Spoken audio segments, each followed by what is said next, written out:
De l'aluminium dans les déodorants, du plomb dans les rouges à lèvres, du dioxyde de titane dans les dentifrices, et si sans délire nous empoisonner à petit feu. Non, ce n'est pas une blague. Comment ? Eh bien à cause des allergènes et des perturbateurs endocriniens. Perturbateurs endocriniens. On les appelle les perturbateurs endocriniens. Les perturbateurs endocriniens. Et ne sont pas vraiment nos amis. Avec les perturbateurs endocriniens, on verra peut-être les effets dans des dizaines d'années, voire plus. Alors aujourd'hui, on parle de nombreuses pathologies associées aux perturbateurs endocriniens. On parle de troubles de la reproduction, de diabète, d'obésité, de cancers hormonaux dépendants, jusqu'à des troubles du comportement. Mais comment peut-on encore trouver ces produits en magasin ? Il y a des évaluations qui sont anciennes et il y a toujours des mises à jour nécessaires.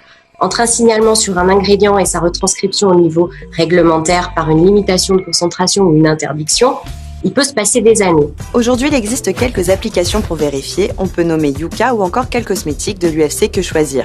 On a même fait le test avec cette dernière appli sur mes produits personnels.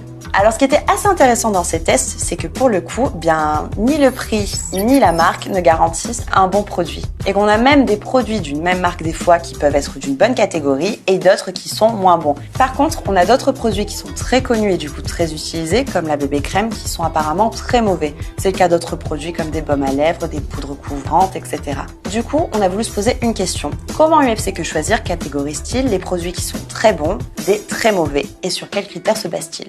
Dans l'application, à partir du moment où vous n'avez pas tout qui est vert, si un ingrédient est rouge, orange ou jaune, le produit est considéré comme un produit non sûr. Donc pour résumer, le rouge c'est à éviter formellement, l'orange correspond à un risque limité, le jaune c'est pour des produits surveillés parce qu'on n'a pas encore toutes les garanties de sécurité. Bon, moi personnellement je me pose une question. Si c'est risqué, pourquoi nous vantons ces produits ? Malgré les alertes des scientifiques, on constate toujours un déni. Les marques et les distributeurs ont encore tendance à se réfugier derrière la réglementation. Pour eux, à partir du moment où ils proposent, distribuent des produits cosmétiques qui respectent la réglementation, ce n'est pas critiquable.